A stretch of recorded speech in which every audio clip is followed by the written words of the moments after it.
Hello, guys. I am Shane Davis, 20-year comic book veteran. I want to go over a panel, not a comic panel, a panel of creators. I guess it was, I saw this article on The Beat, which I rarely go to. And I only saw this, I think, because Jimmy Palmiotti had retweeted it. So it's kind of interesting. But evidently at this con, they have this panel about comic veterans are being silenced by toxic fans. I know it's a little bit funny, right? And I kind of feel like maybe the internet won, and I feel like that's kind of where we're at right now is maybe the internet has won. Comic sales can't get any lower. Diamond is absolutely bankrupt from unsellable merch that retailers could not sell. We're talking about all new, all different comics. Asian Hulk probably sitting in like a back room somewhere collecting dust. They qualified for some covers. They ordered way too much. Nobody wanted $33 million in debt. And comic creators were going to come together on a panel. Nothing against one individual here. And have a panel that says comic veterans are being silenced by toxic fans and we're all losing out. Why didn't the fans just go along with our agenda?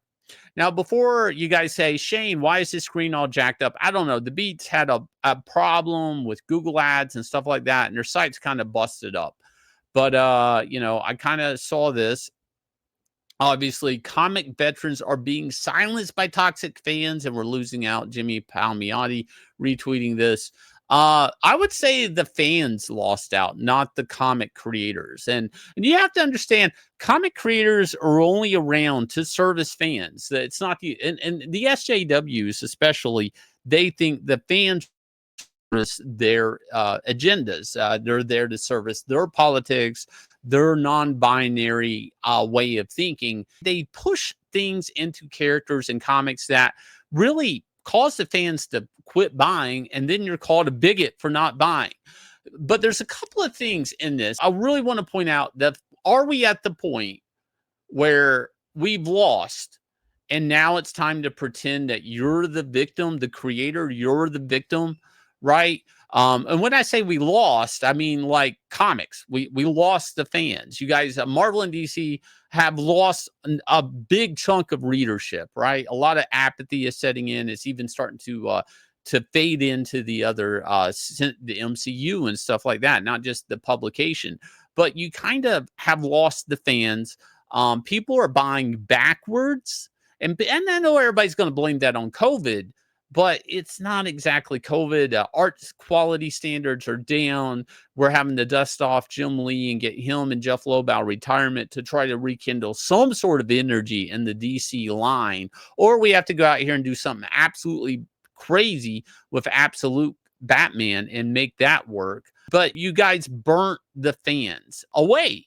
You told them you don't care if they read your book. Mark Waid went out there and said that he doesn't want to work with anybody who's right-leaning in comics. You might as well tell people that voted for Trump not to buy whatever Superman, Batman book you're working on.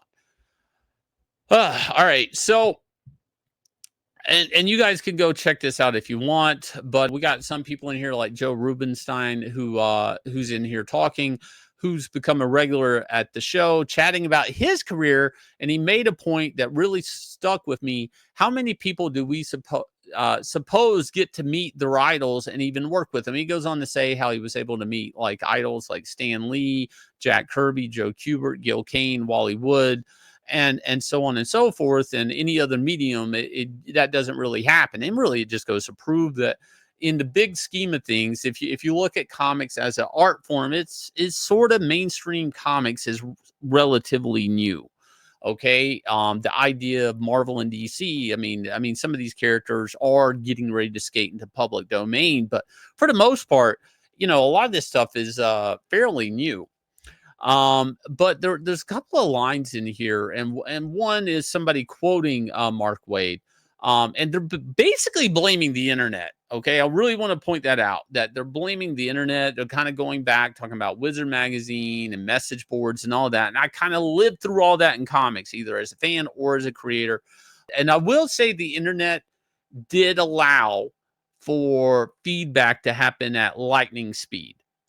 So much so that even people like arguably Dan DiDio would start looking at the internet to figure out what to do with the publishing line. With that said, though, the other shoe was going to drop. And eventually, over time, you would see all the creators going to Twitter. You would start to see, Gail Simone, Dan Slott, all of that stuff, Mark Wade going to social media to talk about their thoughts on everything and then interact with the fans, but not interact with the fans on their books, interact with the fans on politics, what's perceived as racism. Okay, well, we're getting some sort of interaction, engagement. So here comes the tricky part. Let's turn that engagement on its head. Let's make, Tony Stark Iron Man, Riri Williams, little black girl, and let's see our engagement. So there was an incentive for mainly comic, what I would call like comic writers, to actually do radical things with these characters to spike their own social media. And I know people aren't going to say that, but it did. And then on top of that, there was it become like trendy. You have your Marvel editors like Heather Ontos and people with their accounts. And then they would go in their headlines and they would say, these views reflect myself, not the company. And then that was a free license to shit on any type of right-leaning, Trump voting Republican because orange man bad. Right? It was a free license to go out here and shit on any potential customer, what could be half of the United States. You are allowed to shit on them and be paid by a mega corporation and represent characters that maybe the customer, who could be a Republican, has tied up thousands and thousands and thousands of dollars in. And then they say something. And here we are today. They're the victim, not you, the fan. You're not the victim. The comic creator's the victim.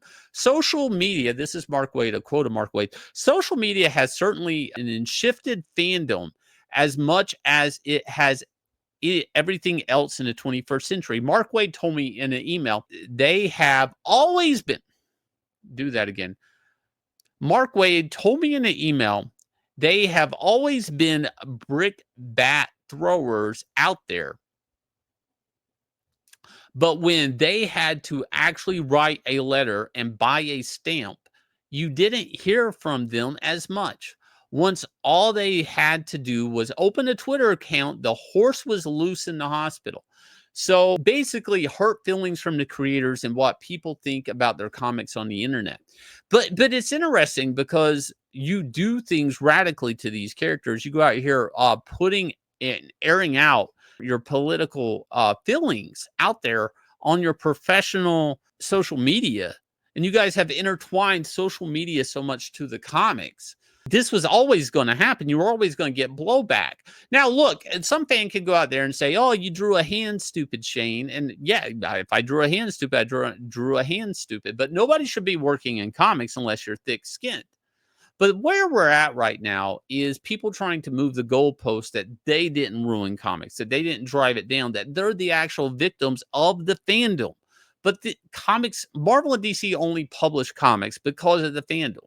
I mean, there's an eventual low number that they're going to pull the plug on mainstream publishing, and it's going to become something, I don't know, some sort of amalgam of a JLA book that rotates random characters in just to renew like probably the trademark and copyright of these characters every few years. There will be some sort of skim down publishing venture that can happen to get rid of the glut of losing money for, I don't know, publicity statements, publicity stunts, rage baiting, whatever. But this is a weird posturing. At the end of everything, the creators are the victims, right? Then, the theme is battling hate on the internet. We're the real heroes out here pulling the teeth out of your characters and, taking all the blows, I guess, from the internet. I don't know. I just found this a weird position. You guys can go check out the article. And is this where we're at in comics? Is this the next horizon? I don't know. If you guys haven't, please go check out Inglorious Rex on 9 Lives Comics. You guys can pick up 1 and 2 on our site. It ships next day. But please go out here. Our prequel series, getting ready to sign up. You know, we have a sign up. We're getting ready to launch later this year. Free lenticular card with purchase. All you have to do is sign up. Absolutely free. Get on board for this smash hit and Anatomic coming out soon. And we'll catch you guys again with another video.